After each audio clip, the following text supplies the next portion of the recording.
que les ressources illicites puissent alimenter les groupes armés opérant sur le territoire. Cette situation avait des conséquences économiques directes, perte de crédibilité auprès des investisseurs, surveillance accrue des transactions internationales et restrictions dans l'accès aux marchés financiers mondiaux. Être sur la liste grise revenait à être mis à l'écart du système financier international, freinant les investissements et la coopération économique. Mais depuis son arrivée au pouvoir, le capitaine Ibrahim Traoré a compris qu'aucune souveraineté véritable n'est possible sans crédibilité financière et transparence institutionnelle.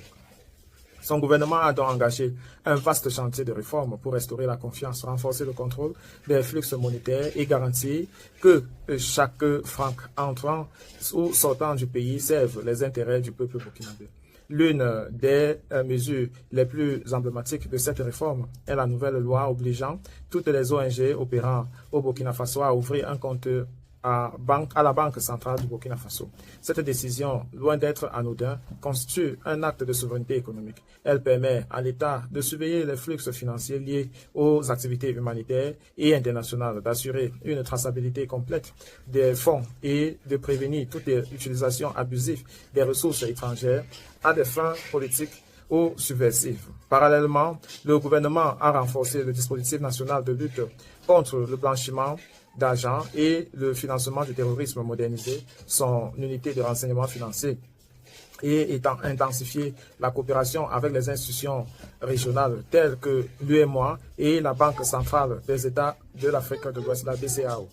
Des experts du GAFI ont accompagné ce processus pour s'assurer que le pays s'aligne sur les normes internationales de gouvernance financière.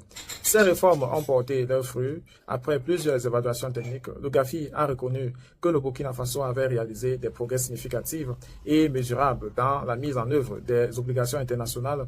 Le pays a démontré sa capacité à détecter, prévenir et sanctionner efficacement les infractions financières. Ce changement d'attitude et de rigueur a convaincu le GAFI de retirer le Burkina Faso de la liste grise, reconnaissant ainsi le sérieux et la transparence de sa gouvernance.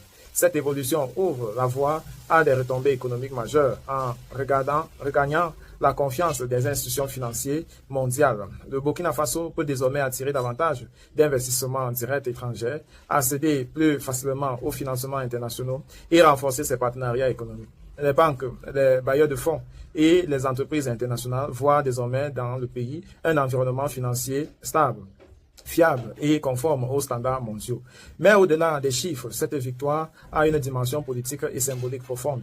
Elle consacre la vision du capitaine Ibrahim Traoré à celle d'un État souverain capable d'assurer sa sécurité intérieure tout en consolidant sa crédibilité extérieure. Le message est clair, le Burkina